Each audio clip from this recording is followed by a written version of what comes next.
This is Mark Conditt, the suspected serial bomber in Texas. He's accused of killing 2 and injuring 5. Police have now revealed they have found a 25-minute so-called confession video, apparently recorded just hours before he blew himself up. But what was missing on that video was a motive.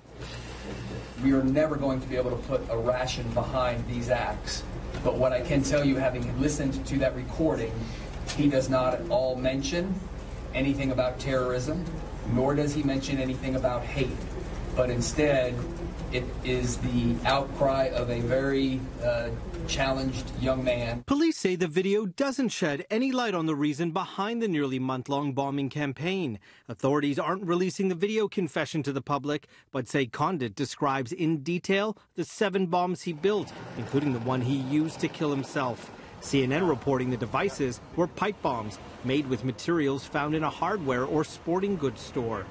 The bombs, the first of which went off on March 2nd, were left as parcels on doorsteps. At least one was activated by a tripwire near a public trail. Another detonated at a FedEx distribution center.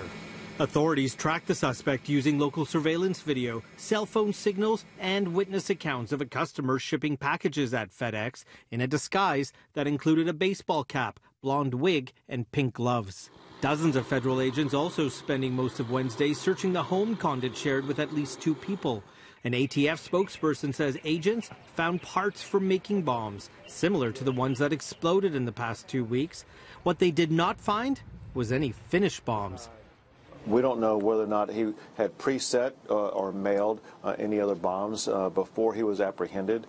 We also have not fully been able to rule out whether or not there were any other accomplices who may be a part of this who still pose a danger.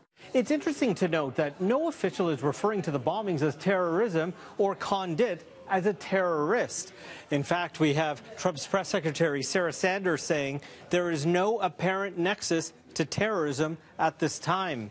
The Texas governor to Fox News saying the definition of a terrorist is more the mindset of the person who committed the crime.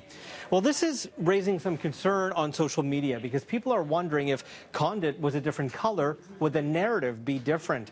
In fact, here's writer and producer of The Wire saying on social media, "Once, before I die, I'd like to hear a cop or prosecutor declare and mainstream media report that the confession of a black or brown-skinned suspect to a crime of violence is the outcry of a very challenged young man talking about the challenges that led him to this point."